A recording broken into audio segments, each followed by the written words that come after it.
Hi friends, అందరూ నమస్కారం. ఏపీలో మనకు పోలీసుకు సంబంధించిన రిక్రూట్మెంట్ బోర్డు అయితే ఒక అప్డేట్ వచ్చిందన్నమాట.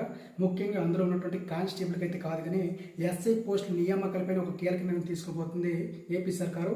దానికి సంబంధించినటువంటి పూర్తి వివరాలు ఏ విధంగా ఉన్నాయి సో చూద్దాం. అప్డేట్స్ లేటెస్ట్గా ఇవే ఈ రోజు వచ్చిందనమాట. సో ఎవరు కూడా ఈ వీడియోని స్కిప్ చేయకుండా చూడండి. చూస్తే ఇన్ఫర్మేషన్ మీకు క్లియర్ కట్గా తెలుస్తుంది అనమాట. అలాగే ప్రతి ఒక్క అప్డేట్ మీకు తెలియాలనుకుంటే ఇప్పుడే ఛానల్ని సబ్స్క్రైబ్ బటన్ ఉంటుంది, క్లిక్ చేయండి, బెల్ ఐకాన్ అయితే యాక్టివేట్ చేసి ఉంచుకోండి. ప్రతిరోజు వచ్చినటువంటి అప్డేట్స్ మీకు వెంటనే తెలియజేస్తుంటాను. అయితే వచ్చినటువంటి ఆర్టికల్లో ఉన్న వివరాలు మీకు చదివి వినిపిస్తాను. దీని ప్రకారంగా మీకు అర్థమైపోతుంది. అలాగే నేను ఎక్స్ప్లెయిన్ చేస్తాను దీనికి ఉన్న అప్డేట్ ఏంటంటే, సీఎం చంద్రబాబు ప్రభుత్వం మరో కీలక నిర్ణయం తీసుకుంది.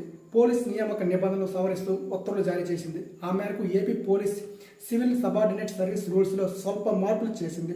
దాని ప్రకారం ఈ నియామకాలకు సంబంధించి ఎస్ఐ అంటే సివిల్ పోస్టును 65%, గతంలో 50% కరెక్ట్ మనకు డైరెక్ట్ రిక్రూట్మెంట్ ద్వారా భర్తీ చేయాలని సూచించింది. హెడ్ కానిస్టేబుల్ అలాగే ఏఎస్ఐలను ప్రమోషన్ ద్వారా 30%, ఏపీఎస్ విభాగాల్లోని రిజర్వ్డ్ ఇన్స్పెక్టర్లను బదిలీ శాతం వచ్చేసరికి 5% భర్తీ చేయాలని పోలీసు ఉన్నతాధికారులకు ఆదేశాలు ఇచ్చింది. గత సంవత్సరం జూలై 1 నుంచి ఏర్పడినటువంటి ఈ ఖాళీలు ఈ విధానాలకు భర్తీ చేయాలని ఆదేశించిందట. కేంద్ర రాష్ట్ర ప్రభుత్వాలు అవార్డులు పొందిన వారికి కేటగిరీలను బట్టి 5 నుంచి 25 మార్కులు ఇచ్చి నియామకాల్లో ప్రాధాన్యత ఇవ్వాలంది. డైరెక్ట్ రిక్రూట్మెంట్ ద్వారా చేపట్టి ఈ నియామకాల్లో పోలీస్ ఎగ్జిక్యూటివ్ సిబ్బందికి 5%, అలాగే మినిస్ట్రియల్ సిబ్బందికి 1%, ప్రతిభావంతులైన క్రీడాకారులకు 2%, అలాగే ఎన్సీసీ వారికి 3%, పోలీస్ సిబ్బంది పిల్లలకు 2% రిజర్వ్ కేటాయించాలని ఈ మేరకు హోంశాఖ ముఖ్య కార్యదర్శి ఉత్తర్వులు జారీ చేసిందనమాట.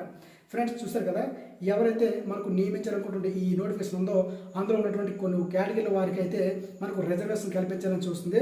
ముఖ్యంగా ఎస్ఐ అంటే సివిల్ పోస్టులు వచ్చేసరికి గతం అయితే 50% ఉండేది, ఇప్పుడు దాన్ని 60% చేయడం జరిగిందని ఇప్పుడు అఫీషియల్గా చెప్తున్నారు. అది ఈ నోటిఫికేషన్ ఏదైతే జూన్ జూలైలో మనకి వెలువడిన నోటిఫికేషన్ ఉందో దాని ద్వారానే మనకు అమలు చేసేస్తుంది ప్రభుత్వం.